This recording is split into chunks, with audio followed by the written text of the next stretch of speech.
A doctor? Got a badge? Where's your white coat?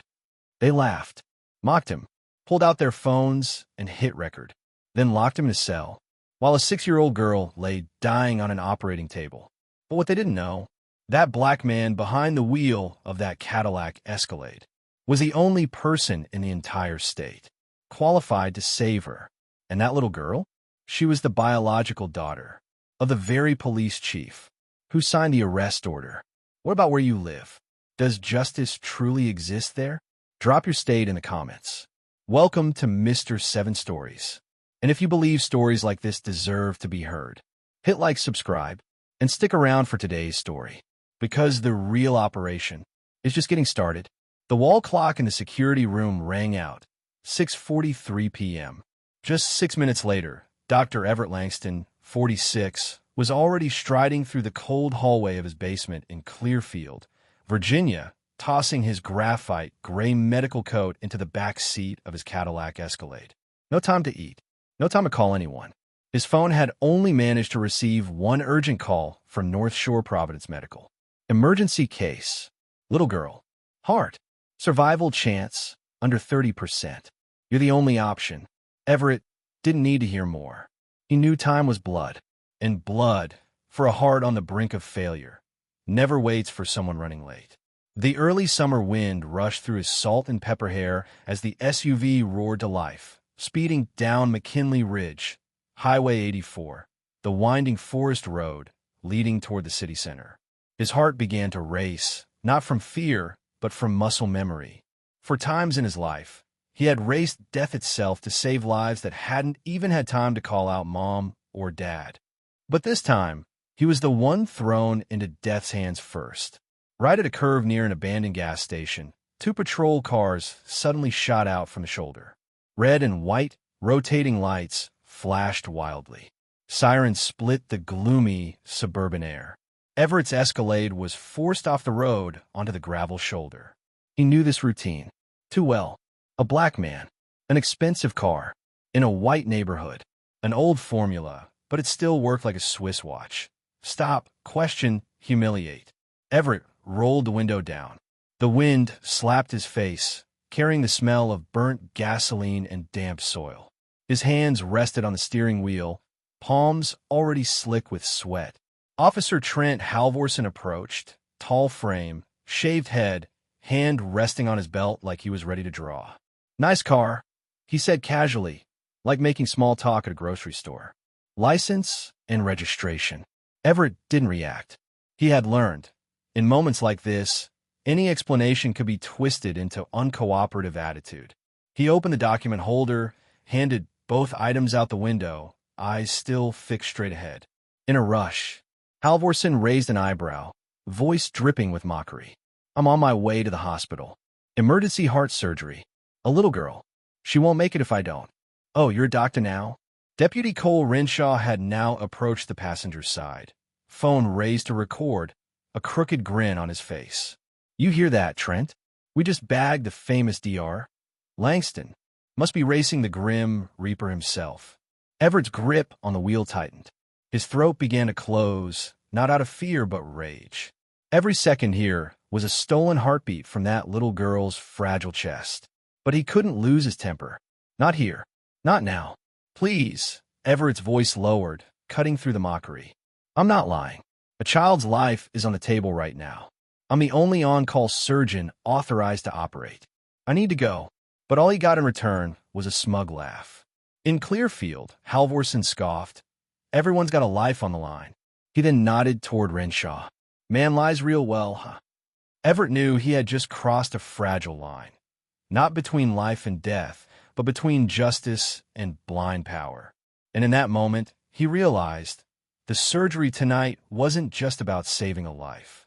It was about saving his own dignity from being strangled by men who wore the badge of authority but had long abandoned their conscience.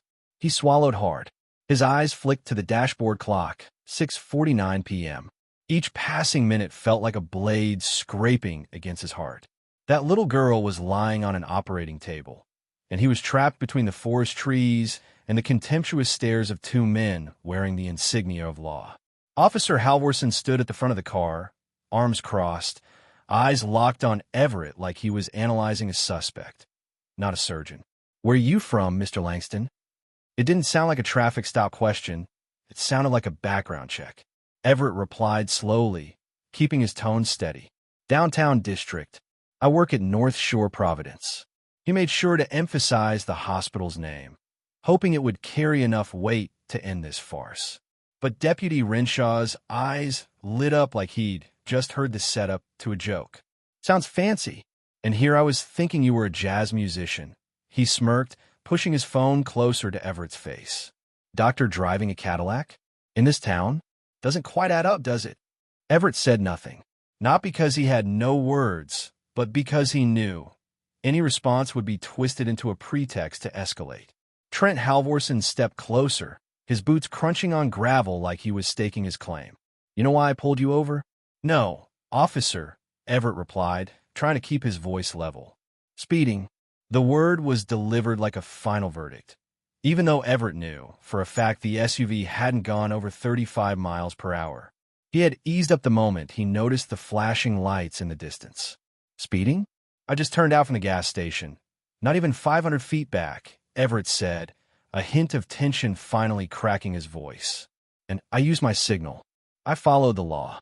Halvorson smirked. "What law?" He didn't wait for an answer, because clearly he didn't need one. To him, a black man in a luxury car was proof enough, proof that his hand belonged near the trigger. "You nervous?" Renshaw cut in. "Your hands are shaking." Everett looked him dead in the eye. "I'm losing precious time to save a child's life. You'd be shaking too, if it were your daughter." That line cut through the air like a blade. Silence for a second. Then Halvorson burst out laughing, like he'd just watched a bad play. "Well now, that's a performance." Or maybe he leaned down, peering beneath the driver's seat. "You're hiding something under there?" Everett silently counted his heartbeat. 1, 2, 3. He had been in operating rooms where the team was panicked. Alarms screamed nonstop, and blood poured from open incisions. But never, not once, had Everett felt as powerless as he did now. Not when a life was slipping through his hands, but when his own was being dismissed, degraded, because of the color of his skin and the car he drove. In the heart of Clearfield, on a quiet road, a trauma surgeon had been turned into a symbol of the very prejudice this country still refused to dismantle. Everett suppressed a long sigh. His right hand remained on the steering wheel, index finger tapping a slow rhythm, a habit he'd relied on for years to stay calm. But today, the rhythm did nothing. "Listen carefully," he began, voice measured, unusually patient. "My name is Dr. Everett Langston. I'm en route to North Shore Providence Medical for an emergency surgery. A young girl with congenital heart defects. I'm the only attending surgeon cleared to operate tonight. If I don't arrive in time, she might not." "Whoa, somebody cue the soundtrack." Deputy Renshaw cut in, laughing, raising his phone higher and adjusting the angle. "Come on, document, look into the camera. That's it. Now, say that last part again, real clear for the mic. Little girl's dying, huh? You're the only doctor? Man, this is straight out of Netflix." Everett didn't respond. He just stared directly into the face of a man, turning someone else's dignity into a cheap punchline. Officer Halvorson circled behind the vehicle, flashlight flicking across the rear windows like he expected to find a weapon. "Huh, weird. Emergency surgeon. No scrubs, no badge, nothing but a floppy bag tossed in the back." Everett gave a slow nod. His eyes began to flare, not with fear, but with the pain of being so deeply, willfully diminished. "That bag," he said evenly, "contains a hemorrhage control kit and a field eval chart. Because that little girl might go into cardiac arrest at any moment. And not every doctor has time to change into a white coat before racing against death." Halvorson shrugged like he hadn't heard a word.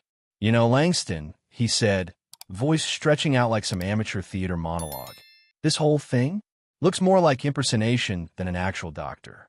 Maybe you're on your way to something a little less legal." Renshaw jumped in. "Or maybe," he said with a grin, "you're running product. Black SUV, out-of-state tags, acting all jumpy. Man, that checks every box in the profile."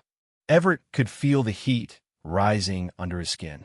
He thought of the years of med school, the sleepless nights on call, the moments his scalpel held life and death in balance.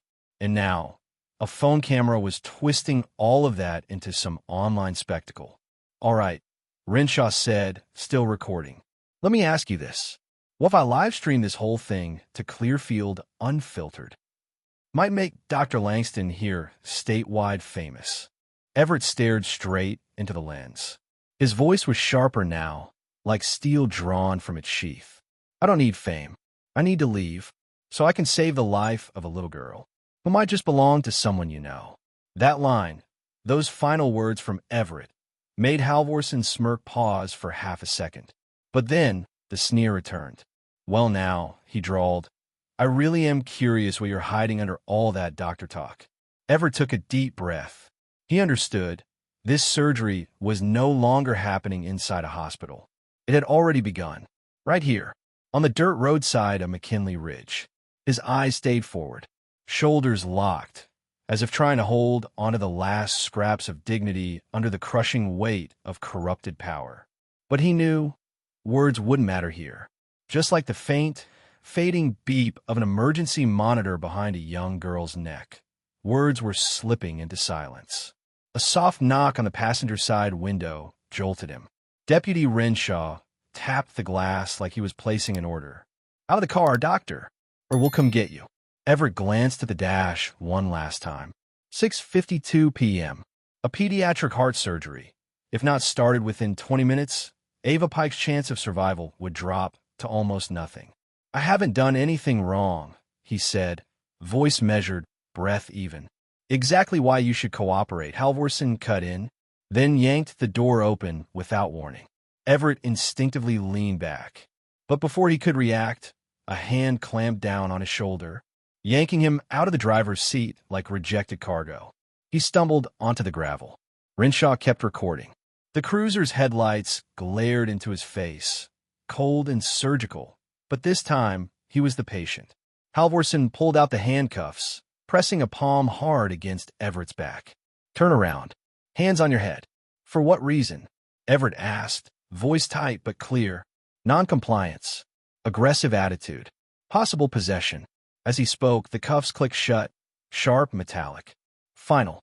Everett's arms were yanked behind his back, cheeks scraping against the hot steel hood. His white shirt bunched. The collar tore along the seam, ripped wide at the shoulder. The atmosphere around them shifted. Far in the distance, someone stepped out of an ice cream truck. An elderly woman walking a bloodhound slowed to a stop, staring in stunned silence.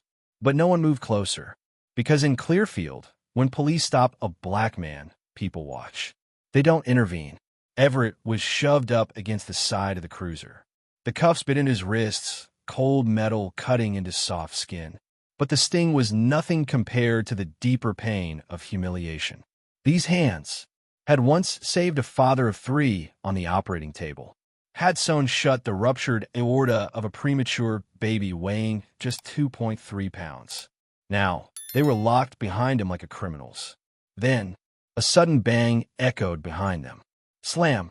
A dusty old Ford Ranger skidded to a halt near the curve. A man in a work shirt and a backward ball cap leapt out of the driver's side.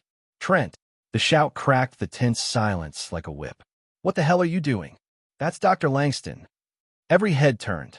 The man stormed forward, boots kicking up dirt. Halvorson froze, hands still hovering near his holster. Renshaw lowered his phone. "Who are you?" Halvorson barked. "I'm Emery Pike. My brother-in-law is Donovan Pike. And the little girl Dr. Langston is trying to save is my niece." The air froze. Halvorson's face went pale for a moment. Everett turned his head. His eyes met Emery's. The man was panting from the run, but in his eyes, a storm. "Doctor," Emery pleaded, voice trembling, "please, I'm begging you. Save her. Save my niece." Everett gave a small nod. No words needed. Not now. He couldn't remember the exact moment they shoved him in a holding cell 3B, West Wing. Just the clang of the steel door slamming behind him. It didn't sound like security. It sounded like a sentence. Everett sat on a concrete bench bolted to the wall. his back pressed against peeling tile cold as tombstone. His wrists still bore the raw, dark marks of the cuffs, as if the system had branded him. You don't belong here, but we'll make you feel like you do. The ceiling hung low. The fluorescent lights blinked. No window, no clock, and no phone.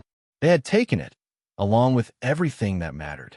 His surgical schedule, his emergency contacts, and most painfully, his last thread of hope to notify the hospital that he was being wrongfully detained. He didn't know Ava Pike's condition. Was she still alive? Had the surgery begun? Was anyone replacing him? Or was death tapping on the door, with no one brave enough to answer? Back at North Shore Providence, the head nurse had called a backup resident, only to be overruled by the chief of surgery. This one needs Langston. No one else has the skill to manage acute left ventricular dilation with valve stenosis at this hour. So silence returned.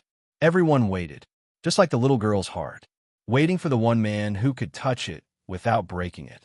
Everett had once believed, if the day ever came that he failed, it would be because a scalpel slipped or a wrong call in the OR. But no, he fell because of the car he drove, the skin he wore, and the arrogance of men who mistook badges for divine authority. He lowered his head, fingers locked tight, nails pressing into his palms, as if to etch into memory. You save lives. You earned medals for stitching a soldier's artery midair on a Black Hawk. You were trusted, respected. But now, those accolades meant as much here as graffiti on a cell wall. No one cared. Then, click, the steel door creaked. But no one entered. Only footsteps fading, and a slip of paper pushed through the slot near the floor. Everett stared at it, like it was light breaking through a cracked prison wall. He picked it up. Thin paper, slanted handwriting in blue ink. Someone's trying to hold the door open for you. Stay strong. S.K. He read it twice. S.K. Dr. Sienna Corrin? The trauma specialist he'd worked with last spring? Or someone else? There was no way to verify. But in the cold darkness of that cell, one small piece of paper carried more power than a resume a mile long. Everett closed his eyes.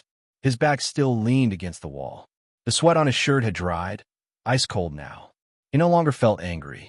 No more rage. Just a deep, focused stillness. The kind only surgeons know when there's nothing you can do but wait ready. And somewhere beyond these prison walls, someone was still on the side of life. He didn't know who, but that handwriting was familiar. The penmanship of a nurse who once worked late shifts with him, where the only sounds were monitors and whispered prayers.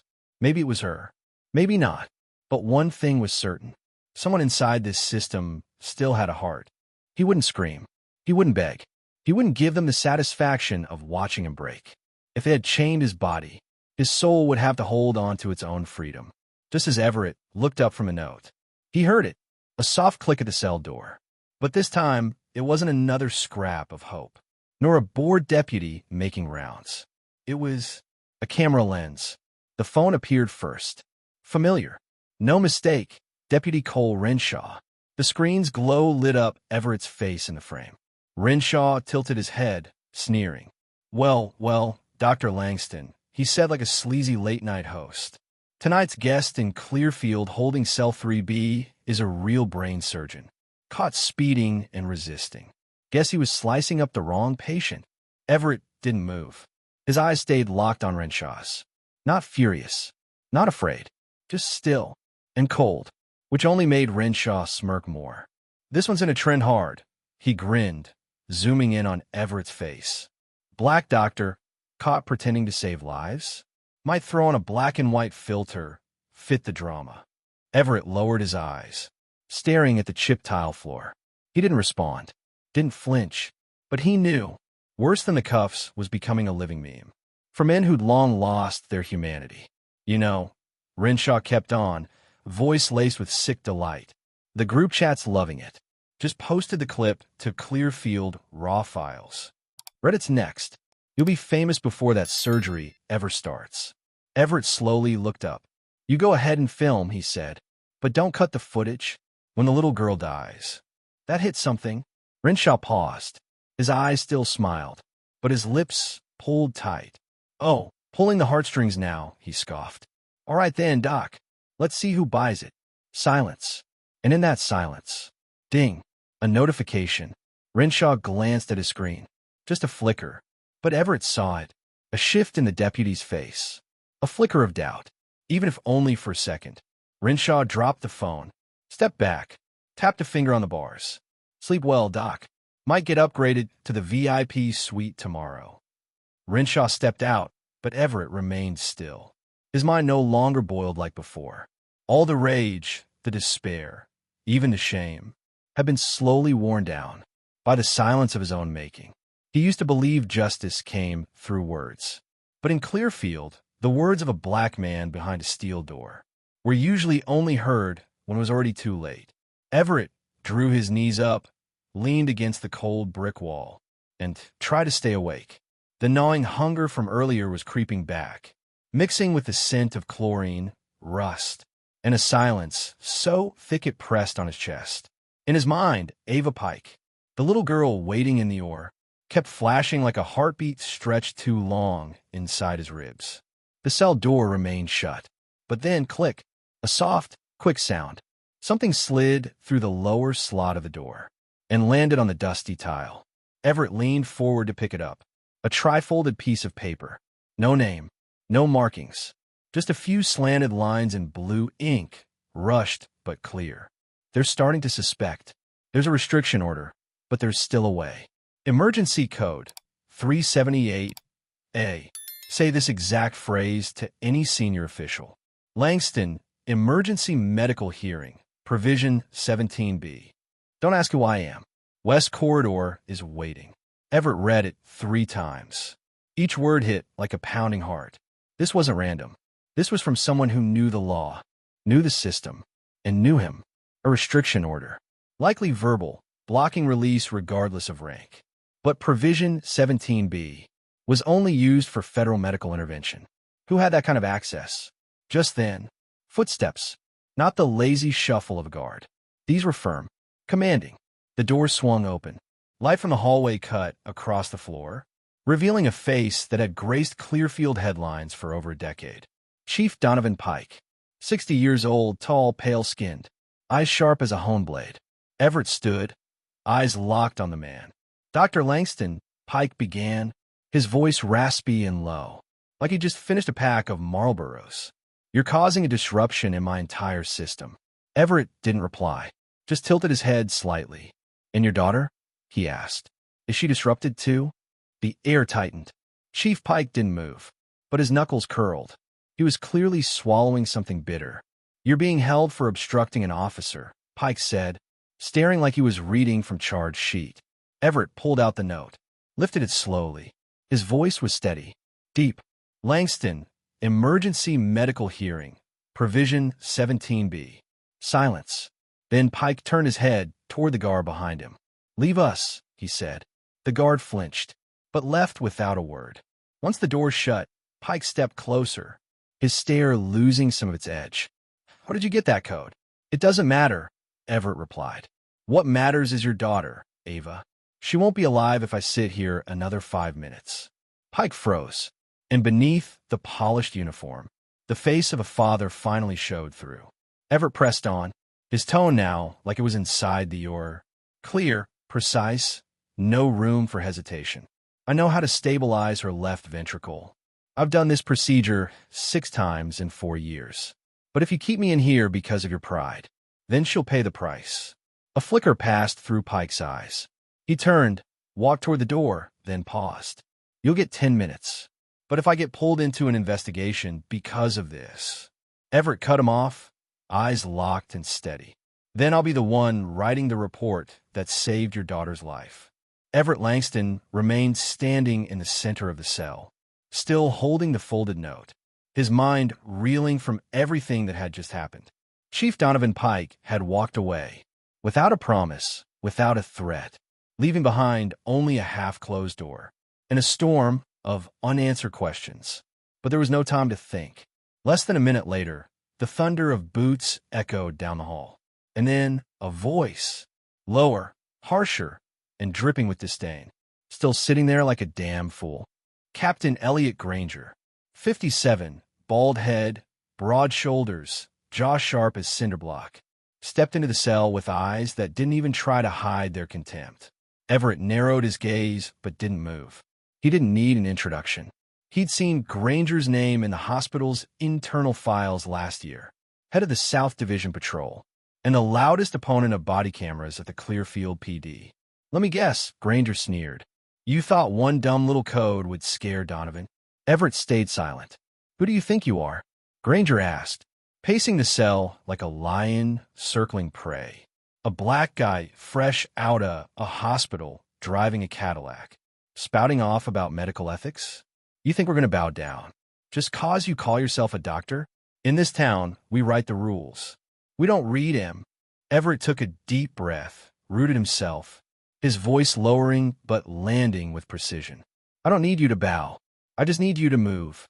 The words stopped Granger cold. The smile on his face twisted into something uglier.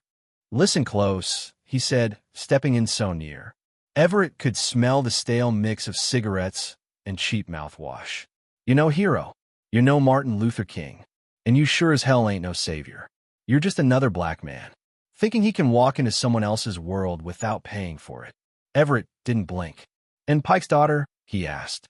"Is she the price?" Granger clenched his jaw, but didn't answer.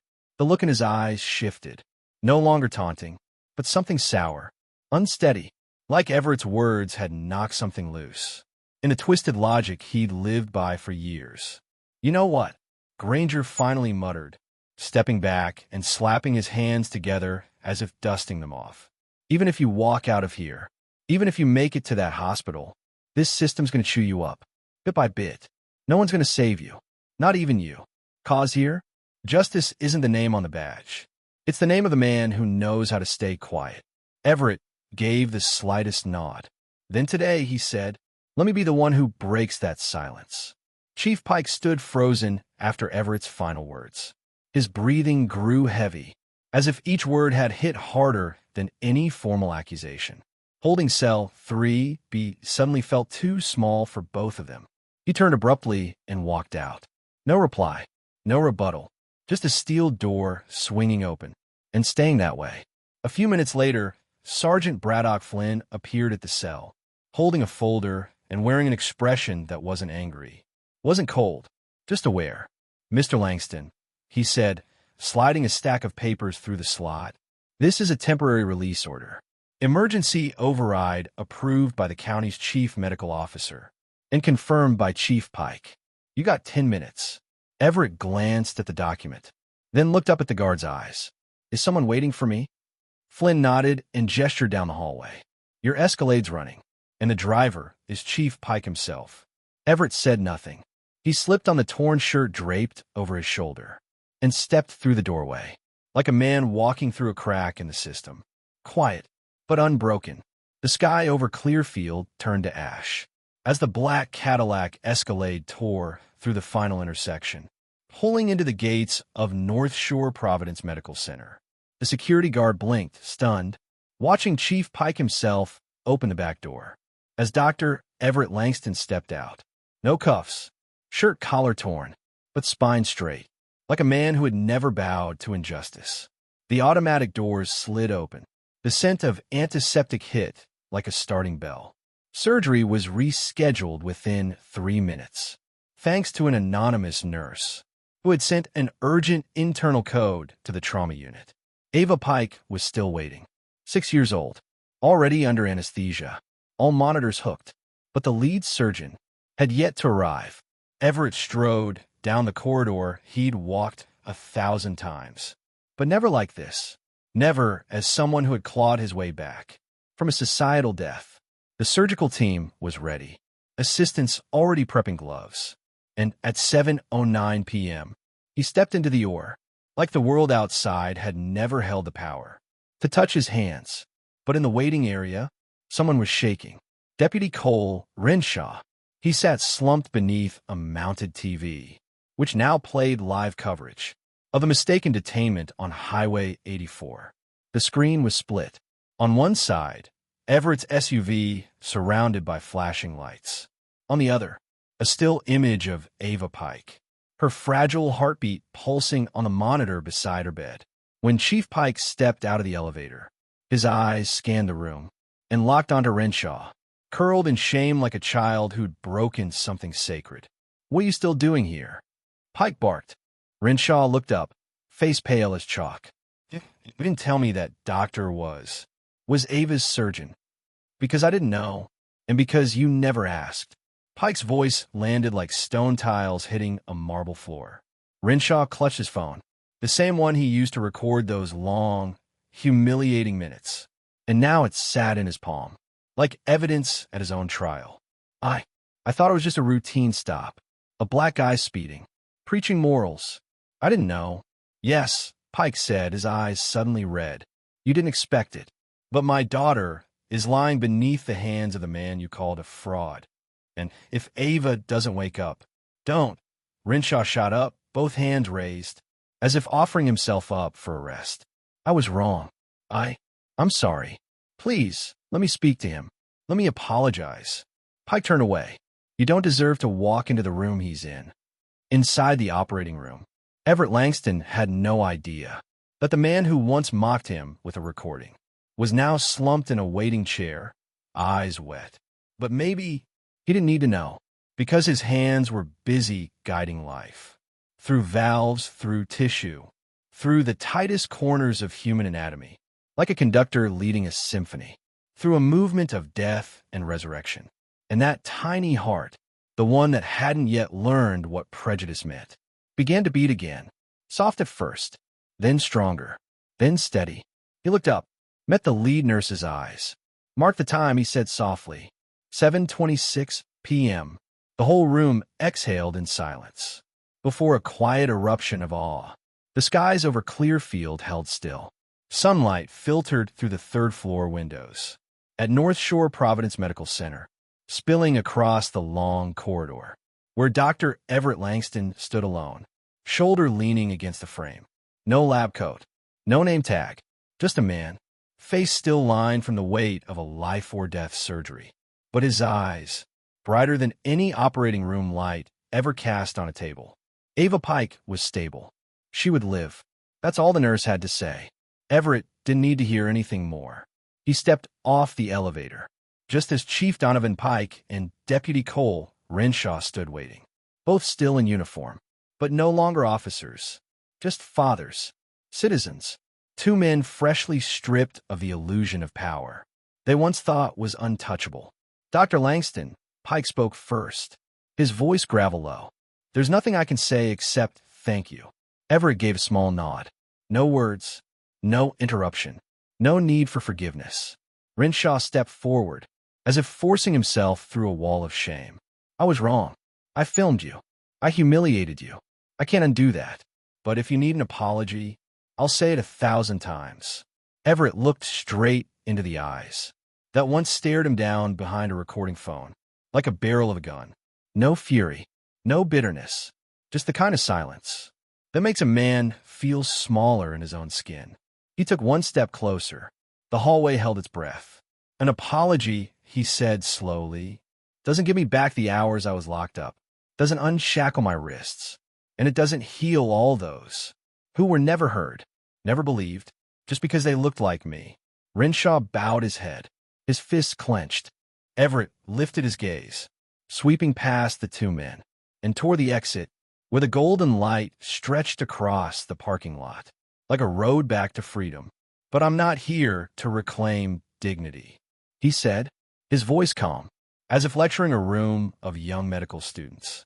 "I'm here to remind you both, and anyone who wears that badge, that the law belongs to all of us, not just to you, not just to your families." That sentence, not loud, not harsh, landed in the hallway, like a blade driven straight into the foundation of a system once believed to be unshakable. No one said a word, and no one needed to. Everett turned his back and walked away. Not rushed, not looking over his shoulder. He didn't need to win.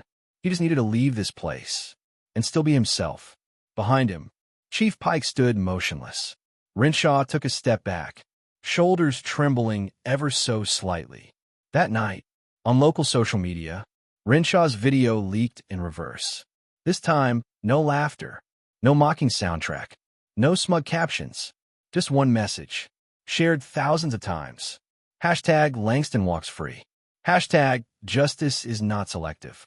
Hashtag Clearfield must change. This story didn't end in the operating room. It began there.